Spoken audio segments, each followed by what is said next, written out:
a história da humanidade e a história dos conflitos entre os seres humanos. Mas nenhum deles chegou em horror perto da tragédia, da crueldade e da mortalidade da Segunda Guerra Mundial, entre 1939 e 1945. Calcula-se que entre 60 e 80 milhões foram mortos, a maioria civis. O Brasil, tão pacífico, também participou dessa carnificina, ao lado dos vencedores e passando para a história como heróis, com os nossos pracinhas, os soldados brasileiros que lutaram na Europa, sendo saudados em paradas militares até hoje nas ruas brasileiras. Mas sabiam que nunca fomos tão bonzinhos quanto pintam os nossos livros e o imaginário popular? Sabiam que nosso país quase se aliou ao lado derrotado dos nazistas de Hitler? Essa é a história oculta e pouco falada que contaremos a seguir. Primeiramente, é preciso contextualizar o Brasil antes da maior de todas as guerras eclodir.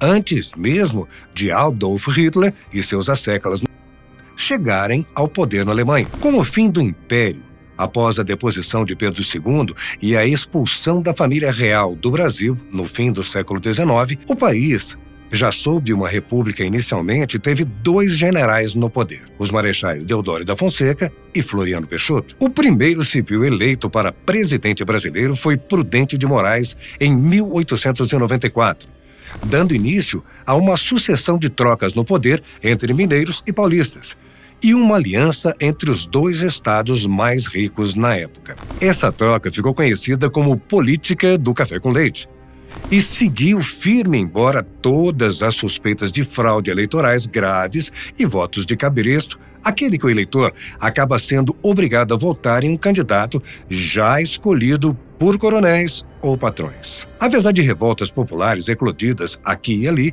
seguia-se uma certa normalidade nas ruas, com eventos culturais, vida intelectual, popularização do futebol e a população tentando seguir a sua vida normalmente. Essa política durou sem contestação maior até 1930, quando houve uma virada de chave no país. E foi nesse momento que surgiu a personagem central da história da participação do Brasil na Segunda Guerra Mundial, o gaúcho Getúlio Vargas. Um ano antes, houve um evento traumático que mudou todo o cenário global: a quebra da Bolsa de Valores de Nova York. De uma hora para outra, após uma década de esbanjamentos e especulações, a economia mundial entrou em colapso.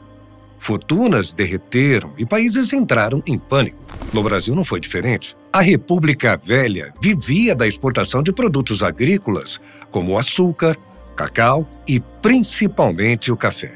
E sentiu muito o impacto da crise. A hegemonia dos paulistas, portanto, ficou em xeque. Em uma manobra desesperada, o então presidente Washington Luiz resolveu romper a política do compadrio com os mineiros e apoiar a eleição de Júlio Prestes em São Paulo. A chapa concorrente era formada por Vargas, tendo o paraibano João Pessoa como vice. Pessoa acabou assassinado em Recife e um ar de rebelião revolucionária tomou conta do país. Vargas e a oligarquia gaúcha deram o primeiro passo, derrubando o que havia de governo naquele estado, seguidos do Rio de Janeiro e Recife. Em pouco tempo, Washington Luiz foi preso e depois expulso do país. Júlio Prestes, que venceu em mais uma eleição descaradamente fraudada, foi impedido de assumir e a Primeira República teve fim. Isso foi a chamada Revolução de 30, que, apesar do nome, foi relativamente pacífica, dada a impopularidade da República Velha. Carismático e popular,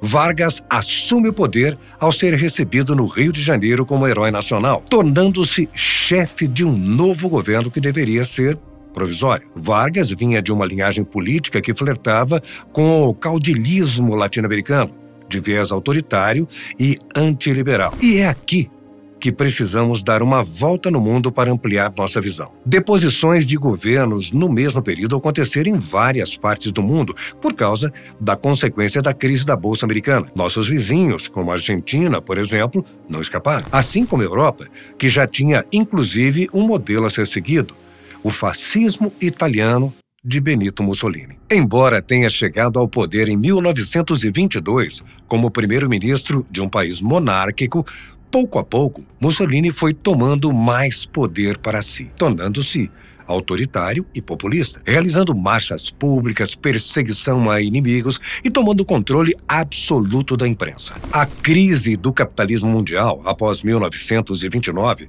fez com que muitos enxergassem aquele estilo de governo como uma resposta ao liberalismo americano, que visivelmente tinha dado errado, arrastando o mundo consigo. Governos de inspiração fascista de extrema-direita começaram a tomar o poder em vários países, sendo que o mais poderoso foi, sem dúvida, o partido na Alemanha, em 1933, do qual já falaremos. Voltando ao Brasil, Vargas assume um governo provisório com a missão de convocar uma eleição e promulgar uma nova Constituição do Brasil. O tempo passou.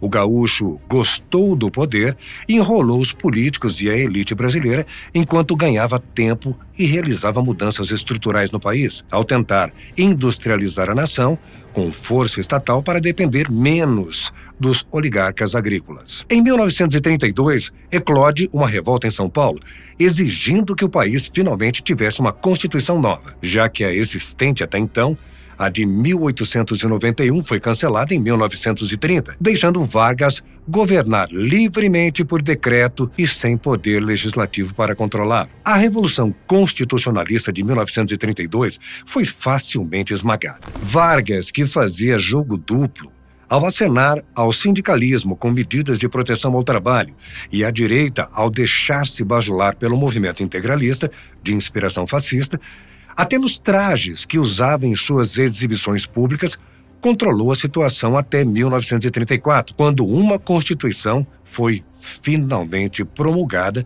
trazendo inovações: o voto feminino, o voto secreto e as primeiras leis trabalhistas. O governo provisório terminou, sem que nada mudasse. Vargas foi escolhido pelo Congresso, eleito como presidente brasileiro por votação indireta, deixando uma possível escolha de um novo líder nacional para a próxima eleição. A máscara democrática, porém, não durou muito tempo. Em 1935, alegando que havia um golpe comunista em ação no Brasil, Vargas fechou tudo novamente, colocou os principais partidos na ilegalidade, prendeu muitos e se tornou um governante descaradamente autoritário. O Brasil passou a viver o que se chamou de Estado Novo. Desde o início, essa ditadura escancarada se inspirava nas medidas fascistas e tinha uma desavergonhada simpatia pelas ideias e exibições simbólicas do partido, que chegara ao poder na Alemanha um pouco antes. Ainda não se falava em guerra, mas Hitler, como chanceler alemão, rompeu com o tratado humilhante que havia sido assinado por seu país como parte do acordo do fim da Primeira Guerra Mundial, em 1918. Passou, então, a investir na militarização alemã. Ao mesmo tempo que controlava a imprensa, investiu na propaganda política de massa, decidiu as políticas industriais e deu os primeiros passos na perseguição aos judeus. Tudo acontecia publicamente e tolerado pelos chefes de Estado do resto do mundo. Hitler, com as suas ações acima, tirou a Alemanha de uma recessão que tumultuava o país e passou a ser, vejam vocês, um exemplo para os estados que ainda contavam com as perdas na crise econômica. E um dos mandatários que faziam elogios e cortejos ao Führer era Getúlio Vargas. Embora não se comprometesse com nenhuma ideologia e possuindo pessoalmente diferenças marcantes em relação a conceitos caros como o da supremacia ariana, Vargas e o Estado Novo mantinham relações cordiais com o regime de Hitler. A Alemanha também mostrava interesse em ter o Brasil como aliado, tendo em alguns momentos conseguido se tornar o maior parceiro comercial brasileiro, ultrapassando os Estados Unidos. E isso perto da eclosão da guerra na Europa. Jogávamos, portanto, um jogo perigoso com o Brasil quase colocando os pés em uma tendência que se mostrou depois uma enorme tragédia mundial. Em 1937, com uma ditadura estabelecida, Vargas anula a Constituição de 1934 e promulga uma nova de inspiração no fascista polonês. A Carta do Estado Novo foi chamada, por isso, de Constituição Polaca. As perseguições políticas aumentam. O Estado lança sua força em todos os setores da vida brasileira e as relações do país passam a ser muito próximas do regime nazista, tendo inclusive a ditadura Vargas copiado modelos de propaganda e controle da informação que eram praticados na Alemanha. Foi daí que nasceu a imagem de pai dos pobres, algo não muito distante da lavagem cerebral que Hitler fazia com os alemães. Tudo isso, é bom lembrar, acontecia no mesmo tempo nos Estados Unidos. O mundo inteiro fazia negócio com os alemães. E os americanos não eram diferentes. Mas tudo isso começou a mudar em 1939, quando a Alemanha invade a Polônia e dá início à Segunda Guerra Mundial, conflito ao qual Hitler se preparou visivelmente por anos. Ainda assim, eclodida a guerra, o Brasil mantinha sua política de alianças equidistantes e a amizade com os nazistas continuava chegando até, várias vezes, a mandar recados oficiais constrangedores parabenizando Hitler. Pressionados por um aumento de adesões formais, os alemães começaram a se mostrar cada vez mais hostis. Em 1941, o eixo aliança entre a Alemanha e a Itália fascista ganhou um novo aliado, o militarismo nacionalista do Japão, que entrou oficialmente na guerra, fazendo barulho ao atacar os Estados Unidos dentro de casa no Havaí, destruindo parte considerável do poderio bélico americano na base de Pearl Harbor, em 1941. Humilhado, os Estados Unidos, que já vinham sendo pressionados pelos ingleses a tomar partido do mundo liberal contra Hitler, entraram definitivamente no conflito. Passaram logo após a pressionar os países latino-americanos, que consideravam seu quintal, a fazer parte dessa empreitada militar. No Brasil, no entanto, ainda tentava se equilibrar na sua tentativa de sobreviver à guerra, sem se comprometer com ninguém. Mas isso durou pouco tempo. Partidos de inspiração existiam no país e eram tolerados. E uma parcela da população apoiava Hitler, não só entre os imigrantes descendentes de alemães e italianos. Mesmo assim, eram minoria. E o mito que havia no país, um dos maiores apoios ao nazista, nunca passou de especulação. Os Estados Unidos chegaram a ter mais partidários dos alemães que o Brasil, por exemplo. Getúlio Vargas ficava ali, fazendo corpo mole, sempre tentando um entendimento que buscasse a neutralidade e pusesse o Brasil numa posição de ganhar dos dois lados.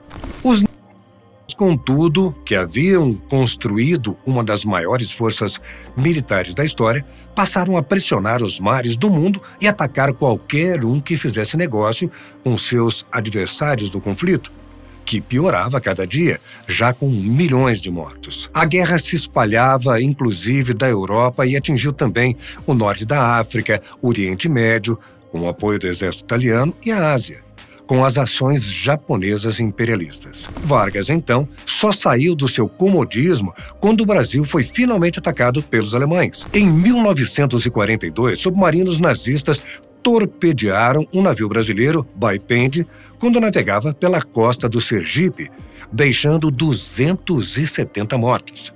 Muitos corpos chegaram boiando a costa do Nordeste, e as fotografias da chacina se espalharam pelo país, inflamando protestos nas ruas de várias cidades, sobretudo na capital da época, o Rio de Janeiro. O povo na rua exigia que o Brasil declarasse guerra ao eixo. Ao todo, 19 navios foram atacados pelos submarinos da Alemanha, antes mesmo da entrada do Brasil na guerra. O número chegaria a 35. Com mais de 1.000 mortos, a maioria civis. Bastante pressionado, Vargas teve que recuar de suas simpatias aos regimes fascistas e encarar a realidade de que agora não havia outra escolha. Os americanos, que já tinham uma quantidade grande de baixas, enviaram para o nosso país nada menos que seu próprio presidente, Franklin Delano Roosevelt, para negociar com Vargas, cheio de incentivos econômicos na bagagem. Os americanos foram além. Tentaram captar o imaginário nacional. O cineasta Orson Welles, diretor do famoso Cidadão Kane, foi mandado por Hollywood para filmar um documentário no Brasil e Walt Disney produziu um dos seus principais filmes de animação na época, Alô Amigos, em que o popular Pato Donald viajava ao Brasil e que fazia amizade com um novo personagem brasileiro, o Zé Carioca. Vargas já tinha declarado guerra ao eixo, o que levou a uma série de políticas duvidosas, como a criação de campos de treinamento, para supostamente alojar imigrantes japoneses e alemães, principalmente. Cresceu enormemente no país um sentimento de xenofobia. Símbolos que fizeram alusão ao fascismo foram proibidos, o que teve até um feito curioso na vida comum. Dois dos mais populares clubes de futebol da época, que se chamavam Palestra Itália, tiveram que mudar de nome.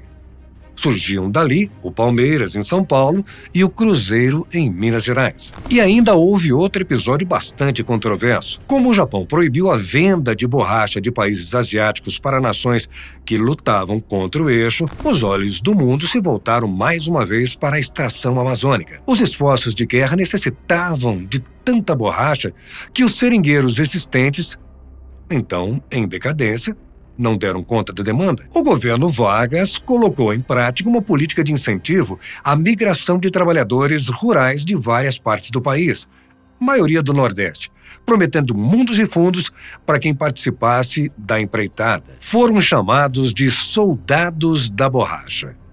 E mal chegavam à Amazônia para extrair o látex das seringueiras, já começavam a dever para os donos da terra e passavam a trabalhar em um regime similar à escravidão. Vargas e os americanos, claro, sabiam e faziam vista grossa para o absurdo. Ainda sob a ditadura do Estado Novo, a informação no Brasil era duramente controlada, o que nem era tão necessário, já que os principais jornais e rádios do país eram nacionalistas e a favor dos esforços contra os alemães. Vargas aceitou tudo e mais um pouco dos americanos. E o Brasil passou oficialmente a fazer parte do time dos aliados. Não que isso significasse muita coisa.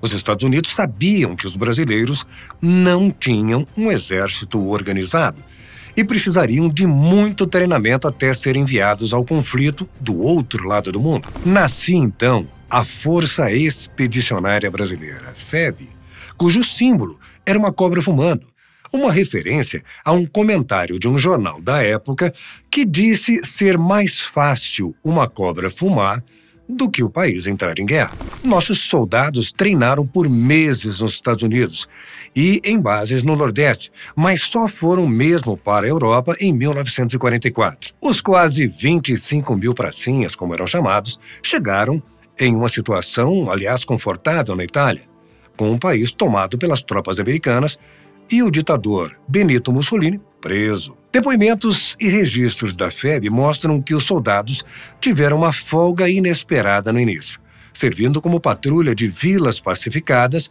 e até paradisíacas da Itália. Como levaram muitos instrumentos musicais, chegaram a improvisar samba nas horas vagas. Essa tranquilidade mudou logo. Os alemães retomaram parte do norte da Itália, soltaram Mussolini e o colocaram como uma marionete para comandar a nova região chamada de República Social Italiana. Os brasileiros finalmente se viram no meio do fogo real. Os brasileiros faziam a proteção da retaguarda dos americanos e tomaram com facilidade algumas cidades e vilas pelo caminho. Em um dos casos, em Fornovo de Taro, uma força com 3 mil pracinhas conseguiu a rendição de mais de 20 mil soldados nazifascistas, o que concedeu certo prestígio à FEB. Mas houve tropeços, desorganização e obstáculos grandes aos nossos soldados, à medida em que avançavam ao norte em direção à linha gótica, na qual os alemães tinham fortificações intensas. O maior teste se deu na decisiva e emblemática tomada do Monte Castelo. Os brasileiros foram incumbidos de abrir caminho para que o exército dos Estados Unidos rumasse a Bolonha. Foram 4 tentativas frustradas por uma forte resistência alemã, que em sua posição estratégica do alto parecia ser bem maior do que realmente era. Para piorar, havia entre os alemães alguns dos maiores atiradores de elite da guerra. A batalha durou 4 meses e os brasileiros só conseguiram avançar quando tiveram finalmente apoio aéreo americano e a atenção dos aliados para o local. As tropas se organizaram. Os americanos atacaram outros montes em volta e os brasileiros se dividiram em 2 frentes, atacando por trás e tomando finalmente ou Monte Castelo. Mais de 400 soldados brasileiros morreram na batalha, que foi decisiva para o avanço aliado dentro do território alemão. E outras milhares ficaram feridos. Apesar da alta baixa e da desorganização inicial, a vitória elevou o moral das tropas. Os brasileiros também participaram de missões pelo alto e com a então nascente Força Aérea Brasileira, FAB, e foram fundamentais para o avanço aliado em várias batalhas nos céus, apesar do treinamento dos pilotos do nosso país não ser considerado o mais adequado para a época. Brasileiros foram abatidos e capturados, muitos levados para campos de concentração. O Brasil, porém, se destacou e chegou a receber, por sua participação no conflito, uma das maiores honrarias militares dadas pelos americanos: a citação presidencial da Unidade dos Estados Unidos. Em abril daquele ano, Mussolini foi capturado em tentativa de fuga e enforcado pela própria população italiana. Começou o cerco a Berlim por duas frentes: os Estados Unidos, de um lado, e do outro, os soviéticos, que haviam resistido bravamente às incursões nazistas e feito as tropas de Hitler recuarem de volta para casa, deixando um rastro de destruição pelo caminho. Cercado, temendo uma morte violenta e humilhante, como a de Mussolini, sem forças para reagir, Hitler e vários nazistas que se escondiam em um bunker na capital alemã cometeram suicídio. Outros fugiram e foram capturados posteriormente e condenados à morte. Os russos entraram primeiro, os americanos vieram a seguir, dividindo a Alemanha por décadas na chamada Guerra Fria. A Alemanha se rendeu e a Segunda Guerra na Europa acabou. O conflito mundial